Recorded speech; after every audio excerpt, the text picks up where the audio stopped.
The United States House of Representatives opened its proceedings Wednesday, poised to impeach President Donald Trump for a second time. The Venezuelan president, Nicolás Maduro, presented his yearly address to the nation this Tuesday. Russia's President Vladimir Putin ordered Wednesday to start mass vaccination against COVID-19.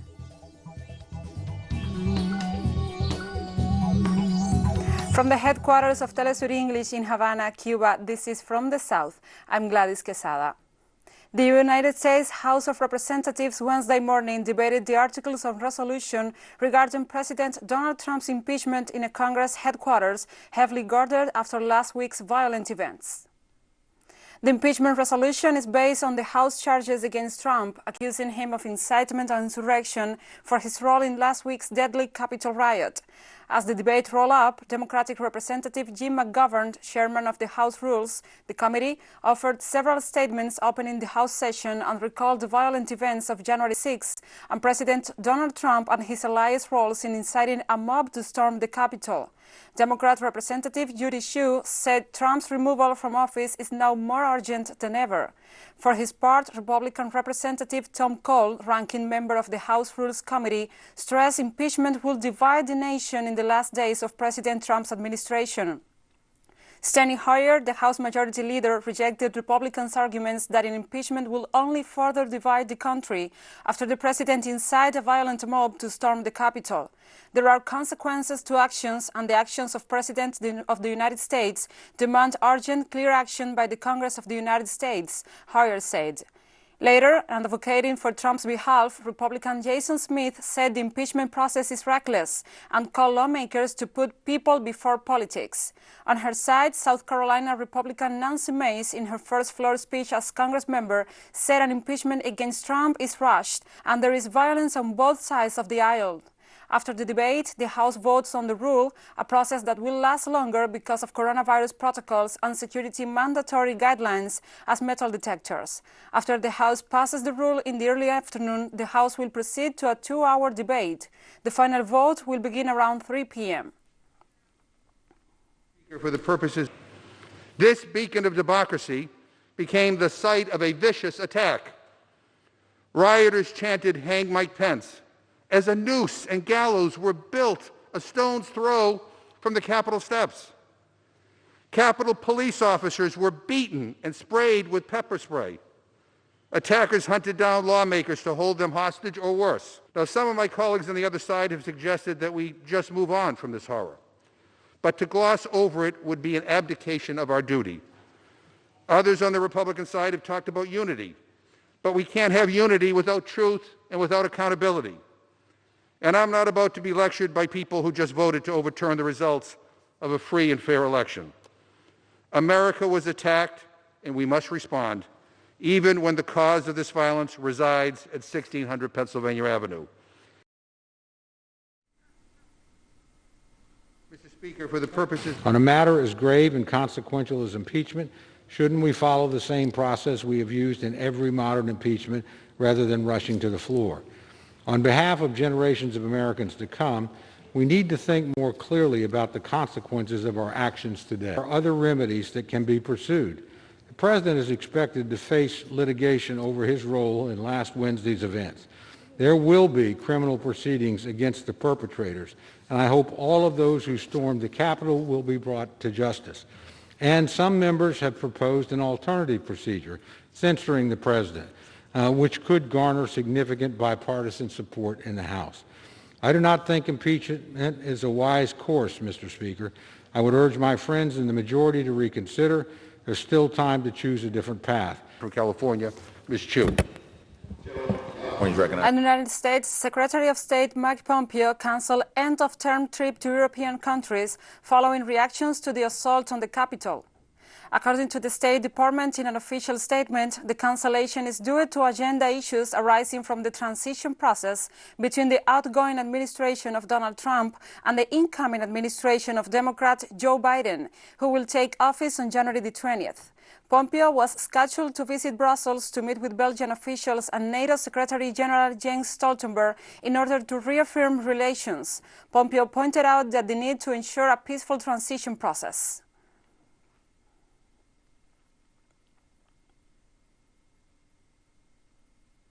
And Kelly Craft, U.S. ambassador to the United Nations, canceled her trip to Taiwan due to the January 20th inauguration of President-elect Joe Biden. During her trip to Taiwan, Craft was scheduled to meet with the Taiwanese foreign minister. Last week, the Chinese government firmly rejected the U.S. diplomat's visit to the administrative region and said that Washington's actions violate the One China principle. Beijing also called on the White House to stop its policy of interference in the country.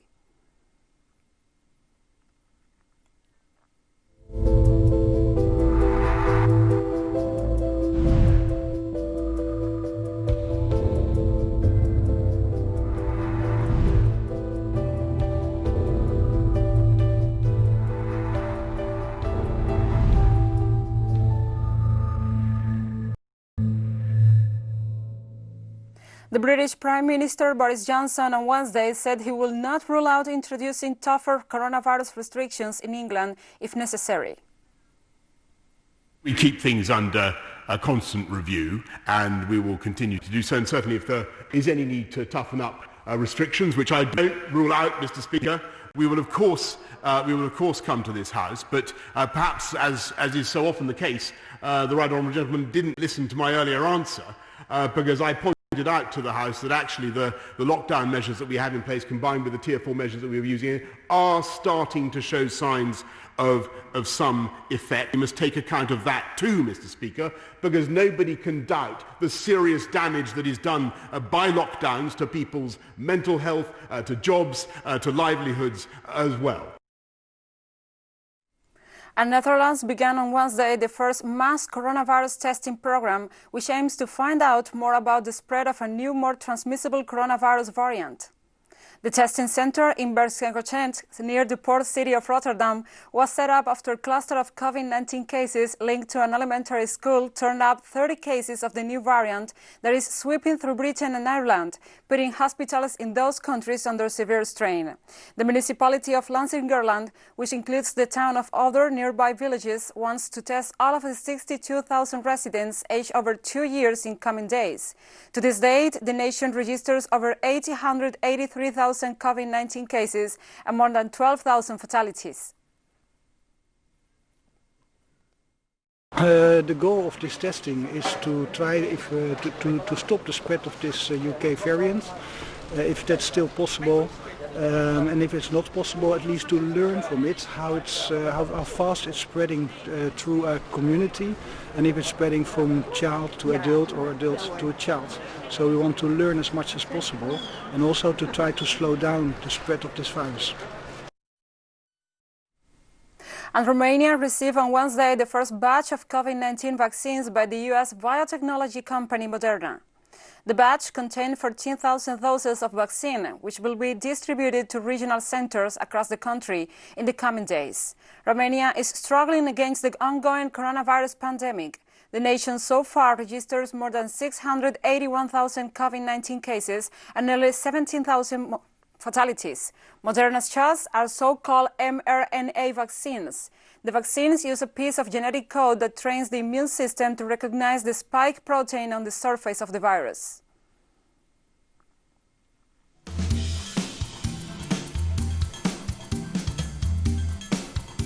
And we'll go now to a short break. Follow us on Twitter at teleSUR English and Gladys teleSUR.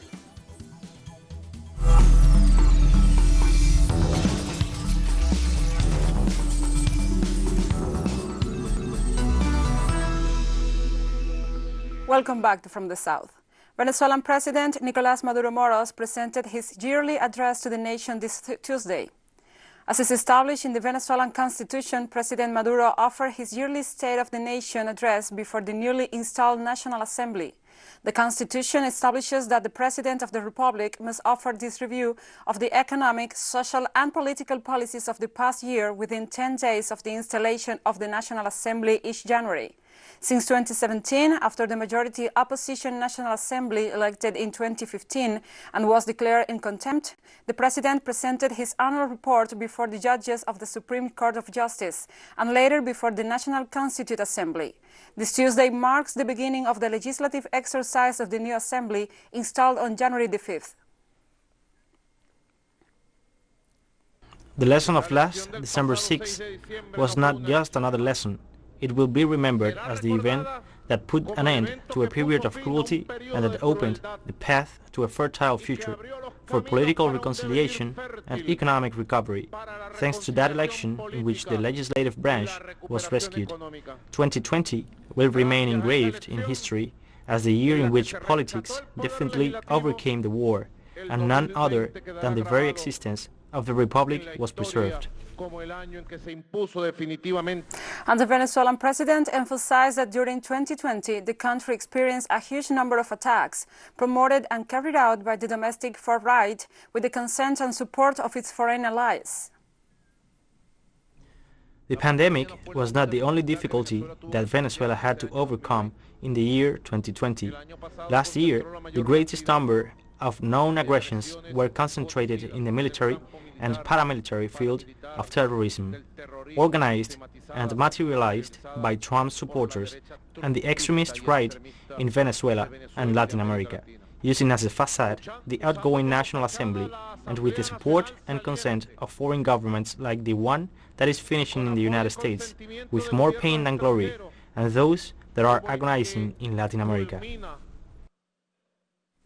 And referring to the dispute with Guyana over their shared border and the Essequibo region, the Venezuelan president stressed that the Donald Trump administration intended to hand over the territory in exchange for the recognition of the United Kingdom of Juan Guaidó as interim president of Venezuela. Last year, the right wing that supports Trump, today in retreat, resumed its actions to take away the Guyana Essequibo territory from us. By the hand of the criminal puppet, they try to give that territory away in exchange for the recognition of the puppet and foiled government by the government of the United Kingdom. The Butantan Institute in Brazil assured on Tuesday that the Chinese vaccine against COVID-19, CoronaVac, presented an overall efficacy of 50.38%. The research center in the areas of biology and biomedicine of Brazil, Butantan, noted that the CoronaVac vaccine of the Chinese pharmaceutical Sinovac Biotech will control the contagions but will not eliminate the disease. According to research, CoronaVac meets the minimum 50% of the standard recommended by the WHO, despite the fact that other vaccines have a superior efficacy of 90%.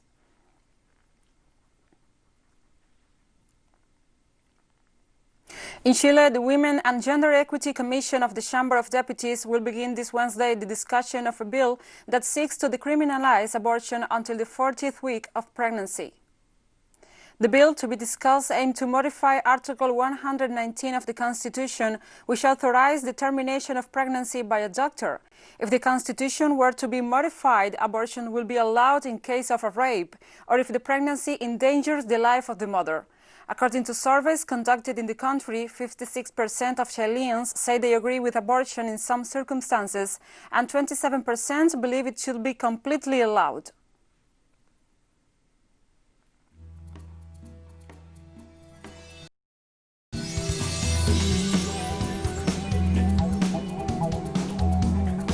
And we have more news coming up after a final short break, so stay with us.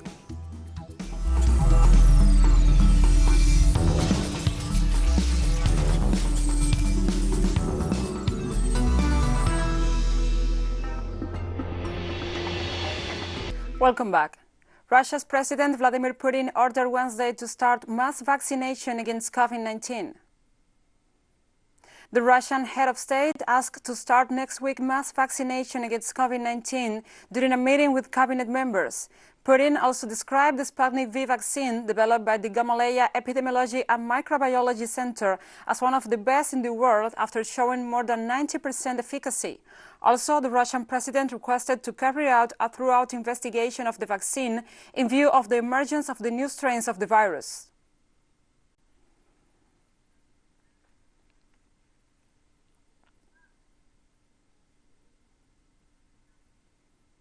And Japan expanded a coronavirus state of emergency for 7 more prefectures on Wednesday, affecting more than half the population as infections spread across the country. I'm sorry for causing stress that you have to live under constraint, but we have to overcome this adversity. I kindly ask for your cooperation. A new type of the variant has found from the people who come back from Brazil. I'm highly concerned as such cases have been confirmed one after another, amplifying the sense of apprehension among Japanese citizens. To save the lives of people and to take all possible precautions, I will suspend fast-track business and resident entry permits temporarily during the state of emergency. And Feng Xijian, the deputy director of the Chinese Center for Disease Control and Prevention, said Wednesday the country has tightened the adoption of measures to prevent any large-scale pandemic resurgence. At present, China is witnessing local outbreaks and sporadic outbreaks in many places, which reflects the huge pressure on epidemic prevention and control caused by import of cases in the wake of worsening virus situation worldwide in the winter. After over a year's fight against the COVID-19, we have gained better understanding of the novel coronavirus. The Joint Prevention and Control Mechanism of the State Council has issued a set of relevant prevention and control measures which provides for timely detection of the virus and immediate actions in response, so as to prevent any large-scale spread. And Chinese Foreign Ministry spokesperson Zhao Lijian said Wednesday the nation firmly opposes any form of official exchanges between the United States and China's Taiwan region. Recently, my colleagues and I have repeatedly stated China's solemn position on the planned visit to the Taiwan region by U.S. Ambassador to the UN, Kelly Craft. I would like to emphasize once again that China firmly opposes all sorts of official exchanges between the U.S. and the Taiwan region. This position is consistent and clear. China urges the U.S. to abide by the One China principle and the provisions of the 3 Sino-U.S. joint communiques, stop all official and military contacts between the U.S. and Taiwan, and stop going further down the wrong and dangerous road. China will take all necessary measures to firmly safeguard its sovereignty and security interests. Indonesian rescuers dug through mud on Wednesday as they scrambled to find survivors from weekend landslides caused by torrential rains as the death toll rose to 21. A landslide struck the village of Sumedang in West Java Saturday night, followed hours later by a second that engulfed rescuers digging for survivors. The death toll has doubled from the 11 deaths reported on Sunday. Badun Rescue Agency spokesperson Seni Wuldari said 19 residents are still missing, including a half dozen children. Fatal landslides and flash floods are common across the Indonesian archipelago, where seasonal downpours are frequent and relentless. Indonesia's disaster agency estimates that 125 million Indonesians live in areas at risk of landslides.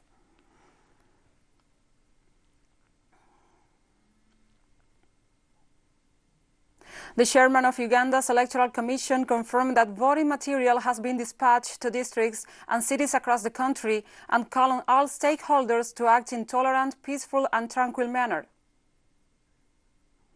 In preparation for the general election 2021, the Commission has acquired biometric voter verification machines, which will be used to verify voters who present themselves at polling stations on polling day. The Commission has completed the dispatch of all the materials required for tomorrow's elections to the districts and cities across the country. Now, tomorrow, tomorrow, the polling kits or materials will be delivered to the respective polling stations so that polling commences at 7 a.m. countrywide. And we have come to the end of this news brief. But remember, you can find this and many other stories on our website at telesurenglish.net. And also, if you feel so inclined, please join us on social media, Facebook, Twitter, Instagram and Telegram. For Telesur English, I'm Gladys Quesada. Thank you for watching.